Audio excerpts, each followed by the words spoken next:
আসসালামু আলাইকুম everyone, welcome to my channel. আজকে আমি তৈরি করে দেখাবো হাঁসের মাংস ভুনা। তাই এখানে আমি 1.5 কেজি পরিমাণ হাঁসের মাংস কেটে ভালোভাবে ধুয়ে নিয়েছি। এবার চুলায় একটি পাত্র বসিয়ে দিয়ে দিচ্ছি পরিমাণ মতো সরিষার তেল। আমি হাঁসের মাংসটা সরিষার তেলের মধ্যেই রান্না করব। তেলটা গরম হয়ে এলে দিয়ে দিচ্ছি 2টা তেজপাতা। তেজপাতাটাকে আমি একটু চিড়ে দিয়েছি। তারপর দিয়ে দিচ্ছি 3টা শুকনো মরিচ, 3টা দারচিনি, 6-7টার মতো এলাচ, 4-5টার মতো লবঙ্গ আর 10-12টার মতো কালো গোলমরিচ। এগুলো কিছুটা ভেজে নেওয়ার পর এবার দিয়ে দিচ্ছি 1 কাপ পেঁয়াজ কুচি।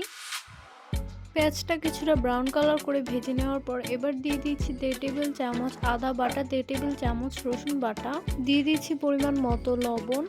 এবারে দিয়ে দিচ্ছি 1 টেবিল চামচ হলুদের গুঁড়া, মরিচের গুঁড়া দিয়ে দিচ্ছি 1 টেবিল চামচ, ধনিয়ার গুঁড়া দিয়ে দিচ্ছি 1 টেবিল চামচ, জিরার গুঁড়া দিয়ে দিচ্ছি 1/2 টেবিল চামচ। এবার সবগুলো মশলাকে নেড়েচেড়ে ভালোভাবে মিশিয়ে নিচ্ছি। মশলাটা যেন পুড়ে না যায় সেজন্য দিয়ে দিচ্ছি অল্প পরিমাণে পানি। সবগুলো মশলা কিছুক্ষণের মতো কষিয়ে নেওয়ার পর এ পর্যায়ে হাঁসের মাংসগুলো দিয়ে দিচ্ছি।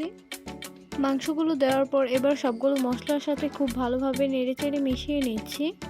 এবার চুলার আঁচ মিডিয়ামে রেখে একটি ঢাকনা দিয়ে ঢেকে মাংসগুলোকে কষিয়ে নেব। কিছুক্ষণ মাংসটা রান্না করার পর দেখতেই পাচ্ছেন এটা থেকে কিন্তু বেশ কিছুটা ঝোল উঠেছে। এই ঝোলটা থেকে আমি মাংসটাকে কষিয়ে নিব।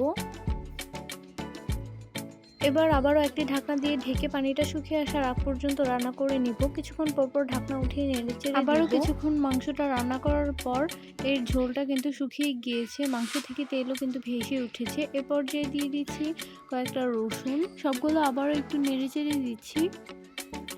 এবার দিয়ে দিচ্ছি পরিমাণ মতো ফুটন্ত গরম পানি।